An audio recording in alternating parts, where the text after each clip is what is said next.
네, 시장 진단 자세하게 해보도록 하겠습니다. 전략적 투자 한지숙 한국투자신탁운용 ETF 운영부 수석과 함께합니다. 어서 오세요. 반갑습니다. 네, 오늘 우리 시장은 내일 쉬어가기 때문일까요? 좀 약세 흐름을 가져가고 있고 반면에 미증시의 흐름은 최근에 계속해서 좋습니다. 이틀 연속 사상 최고치를 이어가고 있고 하반기에 들어서 오히려 미증시가 더욱더 탄력적인 움직임을 보여주고 있는데 미증시 어떻게 보셨습니까? 네, 우선 이번에 발표된 코어 CPI도 시장 예상에 부합하면서 S&P 500이나 나스닥 100과 같은 지수는 고점을 경신했고요. 미국에는 경제정책 불확실성 지수가 있습니다. 이마저도 4월 고점 이후에는 하향 안정화 중입니다. 지금까지 시장의 관심은 오로지 관세로 귀결됐었는데요. 이제부터는 금리 인하에 좀 주목하셔야 할 것 같습니다. 미국 시장은 본격적으로 관세 그리고 정책에 대한 시장의 신뢰를 회복하는 데 시간을 쓸 거고요. 주식 시장은 인플레이션, 즉 금리 인하를 눈여겨볼 것입니다. 우선 미국의 그 7월 고용지표 부진이 확인된 이후에 연준의 피벗은 기정사실화됐습니다. 현재 금융시장에서 금리 인하를 90%의 확률까지도 이제 인하할 거다라고 예상을 하고 있는데요. 다만 이 베센트 장관이 말하는 B컷 50bp 수준을 내리는 게 아니라 한 25bp 수준의 정상화 차원의 금리 인하 사이클을 재개하는 그런 확률을 좀 높게 예상을 하고 있습니다. 네, 금리 인하는 주식시장 하방을 지지하는 요인입니다. 반면 그 관세 인상 정책도 분명한 경기 회복세 둔화 압력을 주는 요인이 됩니다. 그럼에도 불구하고 주식시장을 상승한다라고 판단할 수 있는 데는 세 가지 정도 요인이 있습니다. 네. 첫 번째는 이 OBBBA 액트와 같은 그 최고 소득세율의 그런 소비 부양책 그리고 근로자 환급법 같은 데에서도 역시 소비를 부양시키는 이 정책을 보면 분명한 이 소비 부양책이 경기 둔화 압력을 좀 상쇄시켜 줄 수 있다라고도 볼 수 있을 것 같고요. 둘째는 이 펀더멘털의 회복입니다. 실제 미국 주식시장 2분기 실적 발표 기업 중에 한 80% 수준이 서프라이즈를 이제 기록을 했습니다. 그렇기 때문에 더욱더 이제 이런 부분이 주식시장 상승을 지지할 거고요. 마지막으로는 밸류에이션 부담이 좀 완화가 된다는 점입니다. 방금 말씀드린 펀더멘털 회복은 분명한 이 밸류에이션 부담을 완화시켜 줄 수 있는 요인이 될 거고요. 이 밖에도 금리 인하와 같은 유동성 효과도 주식시장 상승을 지지할 것으로 예상합니다.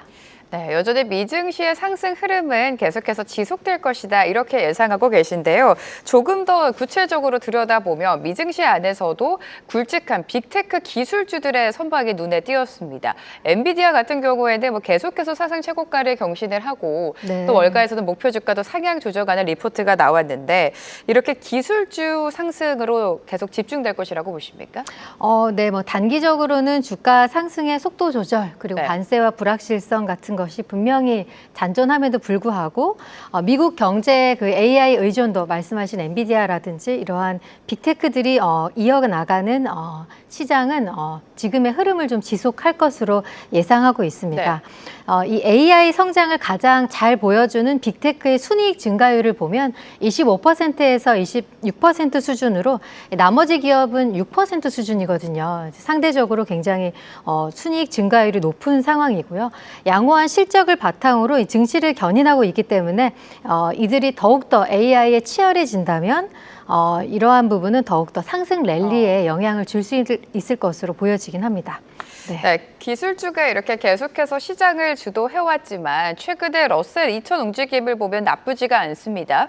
중소형주 딴에도 온기가 확산이 될 수 있을까요? 네, 중소형주가 사실 움직인다라고 하는 배경은 금리 인하가 분명히 있었을 거고요. 또 하나는 아마 그 헤지펀드 쪽에서 공매도 비율이 올라갔다라는 얘기가 좀 있었는데요. 이 부분에 대한 이 쇼커버링 영향을 들 수 있을 것 같습니다. 중소형주는 말씀드렸던 이 빅테크나 대형주 대비 상대적으로 이 기업의 재무 구조라든지 그런 부분이 취약하기 때문에 어느 정도 이 굵직한 금리 인하와 또한 이러한 그 중소형주로의 자금 유입이 있지 않다면은 시장 견인을 할 수 있는 동력을 만들기가 좀 어려운 상황이기는 한데요. 최근에는 이 금리 인하에 대한 뚜렷한 기대감이 중소형주를 분명히 움직이게 했을 거고요. 쇼커버링이 발생한다라는 점 자체도 어느 정도 금리 인하에 따른 시장 전체 회복이 예상될 수 있다로 보여지는 것 같습니다. 자, 이렇게 된다면 AI를 중심으로 계속해서 성장성이 부각이 되고 있고 고점 논란도 있었음에도 불구하고 관련 주가는 여전히 시세를 좀 내주고 있습니다. 이렇게 AI 산업이 성장하면 성장할수록 국내 기업 안에서도 어떤 산업을 봐야 될지가 궁금해지는데 반도체도 반도체지만 또 원전에 집중을 해볼까요?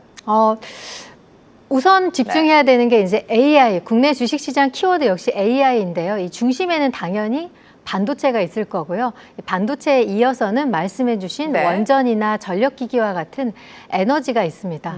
먼저 사실 반도체는 국내 반도체는 글로벌 시장의 이 반도체 상승 랠리에서 조금 소외됐던 부분이 있었습니다. 네. 최근에는 이 빅테크와의 어떤 실적 부분이 연동이 되면서 다시 한번 반도체 쪽이 이제 업황이 개선이 되고 있고요. 그 다음으로 주목하셔야 되는 게 이제 에너지 부분인데요.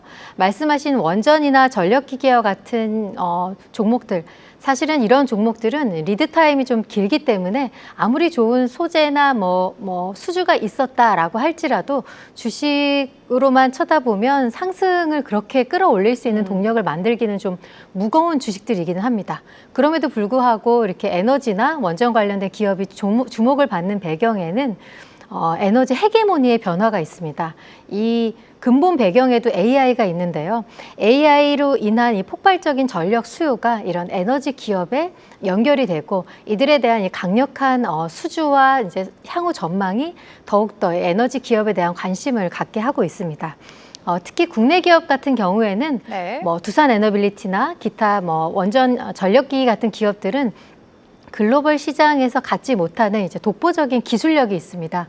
그렇기 때문에 이 시장에 대한 요구가 커지고 AI에 대한 경쟁이 심화될수록 해당 종목들에 대한 전망도 계속 긍정적으로 이어질 것 같습니다.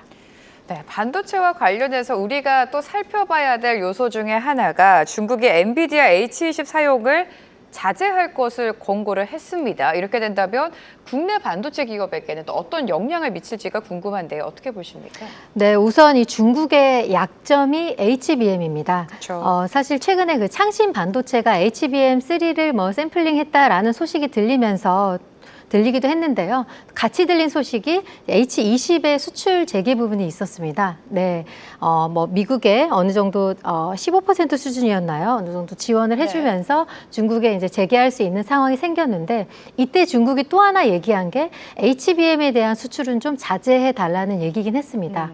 이 부분에서 드러날 수 있었던 점이 바로 이 중국이 HBM에 대한 이 강력한 메모리에 대한 그 수요를 갖고 있다는 것인데요. 이 부분으로 인해서 이제 국내 기업으로 보면은 HBM과 관련된 이 장비나 기기들이 또 주목을 받을 수 있는 기회가 될 수 있고요. 또 H20을 뜯어보면 삼성전자 또는 SK 하이닉스와 연결될 수 있는 또 연결고리가 생깁니다. 그렇기 때문에 굵직하게는 삼성전자나 SK 하이닉스에게도 또 좋은 기회가 될 수도 있겠습니다.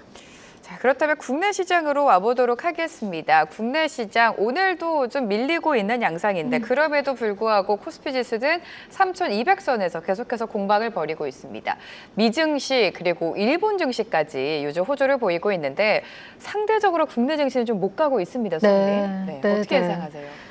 사실 국내외 증시를 다 뜯어보면 실적 성장의 전망치가 둔화되고 있습니다. 그렇기 때문에 국내 역시 이제 올해의 실적 이제 영업이익 성장률 전망치 이런 데이터들을 뜯어보면 영업이익 성장률만 보면 23%에서 21%로 둔화되는 이제 언급이 좀 있었고요.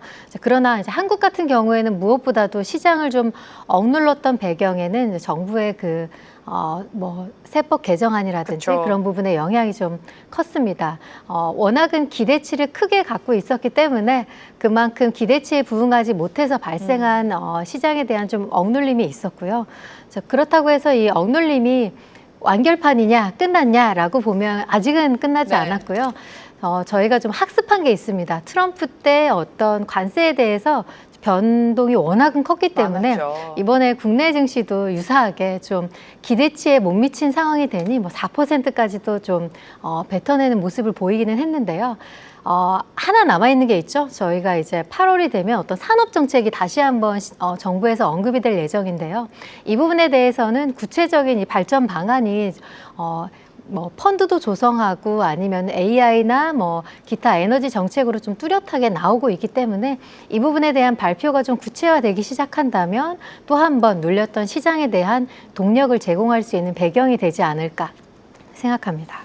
네. 네, 이렇게 코스피 지수의 상단을 높여갈 수 있을지는 앞으로 날또 상법 개정안과 관련된 뉴스를 팔로우해야 될 것 같은데 외국인의 수급도 좀 아쉽습니다. 외국인의 수급이 뭐 들어오지 않았다라고 표현할 수는 없지만 그래도 적극적인 매수세, 대규모 매수세가 들어오지 않은 점이 좀 아쉬운데 네. 본격적으로 외국인의 매수 우리가 언제쯤 기대하면 좋을까요? 네, 그 현재 코스피 외국인 지분율은 31.8% 수준으로 네. 직전 고점 수치인 36% 대비해서 보면은 큰 폭의 하회 수준을 좀 나타내고 있습니다. 그 외국인들은 올해 5월이죠. 5월 미중 무역 분쟁 위험 정점이 통과하면서 코스피 순매수로 일종의 시동을 걸었었는데요. 이쯤에는 이 원달러 환율도 이제 좀 안정화가 되면서 더욱더 외국인 순매수로의 그 유입 요건이 좀 마련되기도 했습니다. 그런데 좀 둔화된 시점을 보면 환율이 방향성을 바꾼 시점이기도 하고요. 또 여기에 그 정부의 정책에 대한 좀 불확실성이 외국인 수급에 좀 동력을 좀 낮추는 요인이 되기도 했습니다. 네, 그 외국인 수입이 그 들어온 모양새를 보면 사실 그 대형주 위주의 패시브 자금이 유입된 것으로 보여지기는 합니다. 이 의미는 그 시가총액 상위 종목으로 매수하고 있다. 즉 한국 시장에 대한 어느 정도 매수 방향을 좀 잡고 있다라고도 볼 수 있어서 긍정적이기는 했습니다. 네.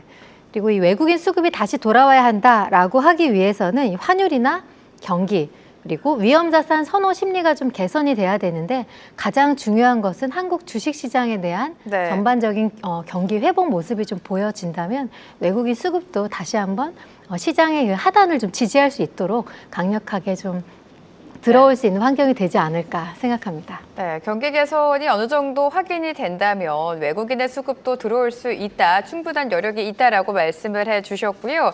지금 금리 인하 사이클이 본격적으로 시작될 것이다라는 전망이 우세합니다. 미국도 그렇고 한국은행도 금리 인하를 단행을 할 것으로 예상되는데 그렇게 된다면 어떤 섹터를 봐야 되는지 대표적인 성장주의 뭐 네카오가 될 수도 있겠고요. 아니면 바이오가 또 될 수도 있겠죠. 네.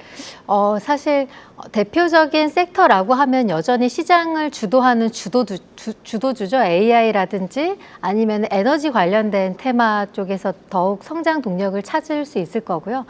살짝 언급하신 바이오 같은 경우에는 네. 연초 이후로부터 미국의 그 약가인하라든지 기타 정책들이 좀 바이오에서는 부정적일 수 있는 재료가 되기는 했습니다. 그런데 이 정책을 좀 뜯어보면 결과적으로는 미국에서는 좀 CDMO에 대한 확산, 바이오 시밀러 시장을 확대할 수 있는 배경이 좀 만들어지고 있기 때문에 국내 바이오 중에서는 이제 바이오 시밀러 CDMO와 관련된 기업들이 상당히 좀 많고 수혜를 입을 수 있는 종목들이 많이 있습니다. 그렇기 때문에 이 부분에 대한 좀 본격화가 된다면 경쟁력 있는 바이오 시밀러 확대와 CDMO 시장에도 좀 수혜가 영향을 미칠 것으로 보여집니다. 네, 바이오 시밀러 그리고 CDMO의 수혜가 기대된다. 제약 바이오도 좀 봐야 될 것 같고요. 섹터별로 또 분석을 해보도록 하겠습니다. 투자자분들의 가장 큰 관심을 받고 있는 거는 아무리 시간이 지나도 조선인 것 같습니다. 최근 살짝 조정이 나왔다가 그래도 반등하는 종목들이 몇몇 눈에 띄고 있는데요. 조선과 방산에 대해서는 어떤 관점 가지고 계십니까? 무리한 발언이지만 좋다이긴 합니다. 네, 실적도 네. 좋고 수주도 좋고 또 관련된 뭐 이슈들도 여전히 호재로 연결이 되고 있어서 좋지만 딱 하나 나쁜 게 있다면 지나치게 오른 너무 가격일 비싸졌죠. 것입니다. 네. 네.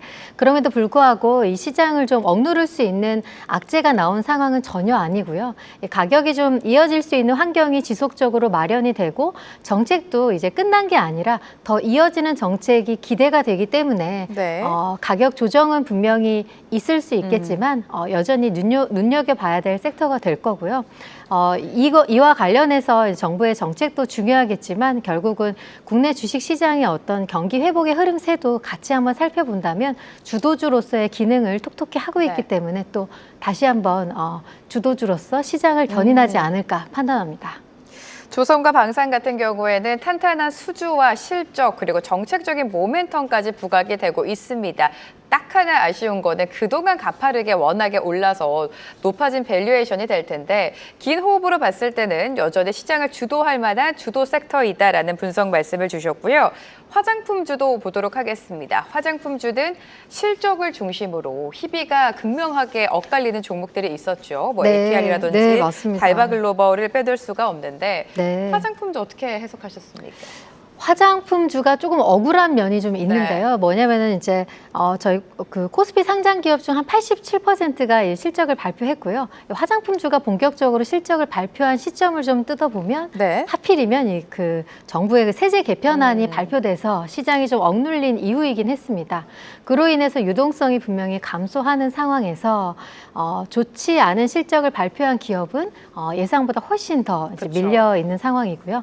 이 와중에도 APR처럼 좀 실적 개선세가 기대가 돼서 좀 반대 방향으로 주가 흐름을 보여준 종목들도 있기는 합니다. 이 화장품주가 당연히 어떤 실적이나 이익 전망치에도 영향을 받겠지만 최근에 들여다보면은 이 실적 전망치에 해외 수주라든지 이러한 그 해외 부분에 대한 영향을 좀 강하게 받고 있는 상황입니다. 그렇기 때문에 이 화장품 쪽은 후발주자에도 분명한 이러한 기대감이 영향을 주게 되면 주가 상승 흐름에 탄력을 좀 줄 수 있는 부분이 있어서 다 같은 화장품주가 아니라 이제 해외 수주 쪽에도 영향을 받는 것을 잘 체크해 보신다면 그 안에서도 또 알짜배기 종목들을 발견하실 수 있을 것 같습니다. 네, 해외 수출 비중이 높은 기업들로 좀 보자, 선별적으로 체크를 해보자라고 말씀을 해주셨습니다. 시장이 살짝 이렇게 숨고르기에 들어가고 있는 현 시점에서 어떤 투자 전략으로 시장은 대응하면 좋을지 투자 전략과 함께 가장 관심 있게 보고 계신 섹터까지 좀 여쭤볼게요. 네, 이제부터는 증시를 보실 때 아마 그 실적 전망의 변화가 어떻게 되는지를 잘 지켜보셔야 할 건데요. 8월 중에도 뭐 이번에 잭슨홀 미팅 같은 거에서 이제 금리 인하의 방향성을 분명히 언급할 거고요. 사실 작년에 금리 인하를 시작한 게 이 미팅에서의 발언 이후였기 때문에 어느 정도의 그런 언급이 나올지 시장은 굉장히 좀 지켜보고 있는 상황입니다. 이때의 분위기에 따라서 또 흐름이 상반될 것으로 보여지고요. 그렇기 때문에 이 말씀드린 그 실적 그리고 이 시장 상황 둘 다를 지켜보는 건 상당히 어렵지만 이럴 때일수록 가장 좋은 접근 방식은 그 견고한 이익으로 주가를 방어하고 있는 퀄리티 주식으로 접근을 하시면 가장 좋습니다.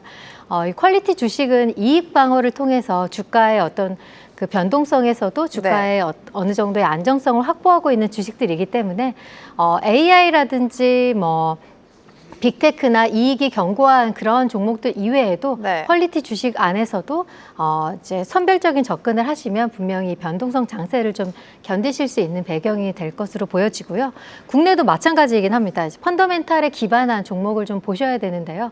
그렇다고 해서 주도주가 당분간은 좀 조정 국면으로만 가느냐는 아니기는 합니다. 여전히 국내 주식 시장에는 어느 정도 산업정책 발표라든지 기타 이제 좀 눈여겨봐야 되는 상황들이 분명히 있기 때문에 주도주를 유지하되 주도주라 하면은 이제 아까 말씀하신 방산조선과 같은 부분도 있을 거고요.